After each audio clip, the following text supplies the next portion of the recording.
आपण 2-3 दिवस आलात तिथं पाहणी केल्यात. पाहणी नाही करत, मी प्रचाराला आलो होतो. नेमक्या प्रचारावरून आपल्याला काय साध्य झालं नाही, आपण काय पाहिलं, काय चर्चा झाली आणि तुम्हाला आपल्या उमेदवाराबाबत काय वाटतं? महाविकास आघाडीचे उमेदवार चंद्रहार पाटील आहेत. अर्थात उमेदवार शिवसेनेचे, पण महाविकास आघाडीचे उमेदवार आहेत.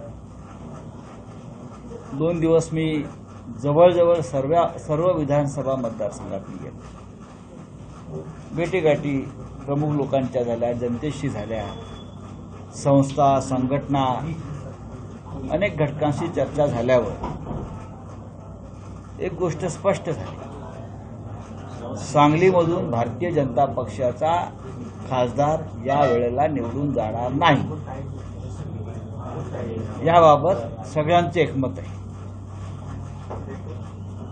आणि आपण जे काँग्रेस पक्षाच्या माध्यमातून ज्या बातम्या प्रसिद्ध होत आहेत, जागा कोणाची, जागा महाविकास आघाडीची, शिवसेनेचे उमेदवार जाहीर झालेले, चंद्रहार पाटील हेच उमेदवार असतील महाविकास आघाडीचे. आज सकाळीच माझं इथून काँग्रेसच्या हायकमांडशी पुन्हा चर्चा झाली आणि येत्या 1-2 दिवसामध्ये त्या संदर्भात अधिकृत घोषणा काँग्रेस पक्षाकडून सुद्धा होईल. हे मी आत्ता तुम्हाला मी सांगतोय आणि मी जबाबदारीनं बोलणारा माणूस आहे. त्याच्यामुळे चंद्रहार पाटील यांचीच उमेदवारी इथे असेल. काँग्रेस, राष्ट्रवादी काँग्रेस पक्ष, शिवसेना हे तिघे हातात हात घालून इकडे काम करतात आणि चंद्रहार पाटील यांच्या विजयासाठी अथक प्रयत्न करून त्यांना पार्लमेंटला पाठवलं जाईल, यावर आमच्या तिघांचंही एकमत झालेलं आहे. आघाडी, युती ह्या जागा वाटप करताना एखाद दुसऱ्या जागेवरून कुठे पेच पडतोच. आता समोर भारतीय जनता पक्ष आहे, मिंदे गट आहे, त्या आपल्या कोणते घड्याळवाले अजित पवारांचा गट आहे, त्यांच्यात कुठे जागा वाटप चाललंय नीट. शेवटपर्यंत आघाडीमध्ये, युतीमध्ये किंवा अन्य त्याच्यामध्ये गठबंधन असो त्याच्यामध्ये अशा प्रकारे एखाद दुसऱ्या जागेवरूनच पेच होतो. आता आमच्याकडे सांगली आणि भिवंडी, भिवंडीवरती एनसीपीने उमेदवार टाकला, सांगलीमध्ये शिवसेनेनं टाकला, पण एकमेकांशी चर्चा करून टाकला. एकमेकांशी चर्चा करून टाकलेला असताना सुद्धा काही त्यातले घटक असतात स्थानिक. आता भिवंडीतले पण स्थानिक असतील, त्यांना वाटतं की काँग्रेस लढायला पाहिजे. इथे काँग्रेसच्या लोकांना वाटतंय काँग्रेस लढायला पाहिजे. मी त्यांच्या भावनांचा आदर करतो. अशा प्रकारे काही ठिकाणी शिवसेनेचे आमचे कार्यकर्ते म्हणतात ही आपली जागा आहे, इथे आपण लढायला पाहिजे. काही ठिकाणी राष्ट्रवादी काँग्रेसचे लोक सांगतात ही आमची जागा आहे, आपण लढायला पाहिजे.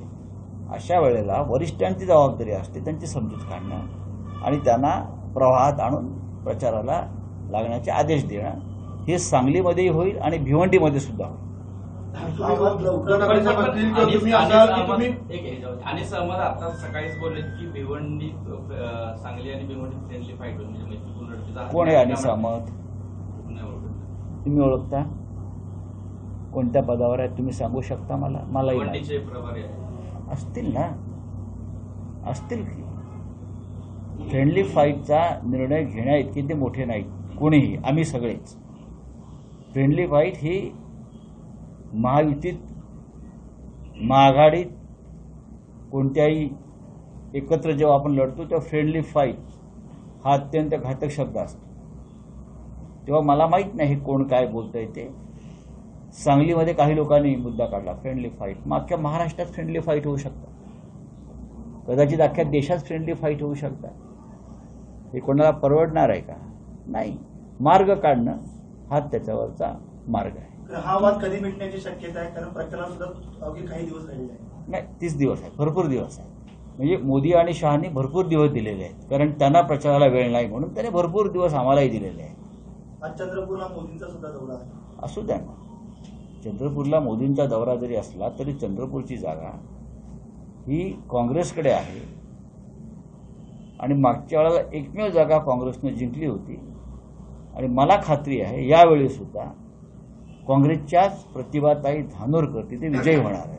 मोदींनी आणखीन तिथे 5 सभा घेतल्या पाहिजे. तुम्ही स्पष्ट भूमिका जाहीर केली, उमेदवार जाहीर केला तुम्ही, असं किंवा उद्धव ठाकरे साहेब असतील. मात्र काँग्रेसच्या वरिष्ठांची काही जबाबदारी होती की त्यांनी जर ते अगोदर स्पष्ट सांगितलं असतं त्यांच्या स्थानिक नेत्यांना जे काही चर्चा सुरू आहे, तर हा ठीक आहे, तो विषय आमच्या दृष्टीने तो वाद आणि विषय संपलेला आहे.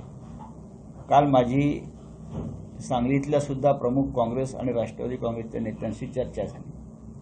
काल माझं विश्वजित कदम यांच्याशी माझं बोलणं झालं. आपण कार्यकर्त्यांच्या भावनांचा आदर केला पाहिजे या मताचा मी आहे, जसं आम्ही शिवसैनिकांच्या भावनांचा आदर करतो. आता काही जागांवरती आमच्या मुंबईतल्या किंवा अन्य भागातल्या काँग्रेसला असं वाटतं की तिथे आम्हाला ती जागा मिळावी, मुंबईतली किंवा बाहेरची. आमचे कार्यकर्ते ऐकायला तयार नाही. त्यांच्या भावना आहेत त्या तशा त्या काँग्रेसच्या भावना असतात, तशा त्या राष्ट्रवादी काँग्रेसच्या भावना असू शकतात. आम्ही त्या भावनांचा आदर केला पाहिजे. संजय राऊत यांनी नौटंकी करू नये असं नाना पटोले यांनी म्हटलं. लहान कार्यकर्त्यांसारखं बोलू नये, लहान कार्यकर्त्यांच्यासारखं बोलू नये. बरं ठीक आहे, मर्यादा पाळावी. तुम्ही जसं काँग्रेस आहे बोलतो चांगली गोष्ट आहे, बोलू द्या ना. उद्धव ठाकरे पंतप्रधान होणार हे जे संजय राऊत बोलतात ते मुंगेरीला पण स्वप्न पाहिजे. असं कोण म्हणतं हे? गिरीश महाजन यांनी असं बोलू द्या ना. ते स्वतःच एक मुंगेरीला आलाय. जळगावची लोकसभा वाचवा म्हणा, माझं आव्हान आहे त्यांना.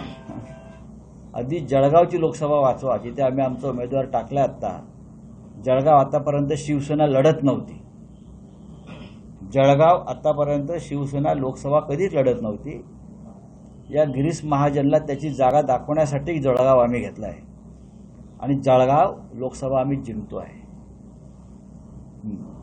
एकनाथ खडसे 9 तारखेला भाजपमध्ये परत प्रवेश करायला लागले, पण रोहिणी खडसे हे राष्ट्रवादीतच थांबणार असं नाही, मला त्याच्याविषयी फार माहीत नाही.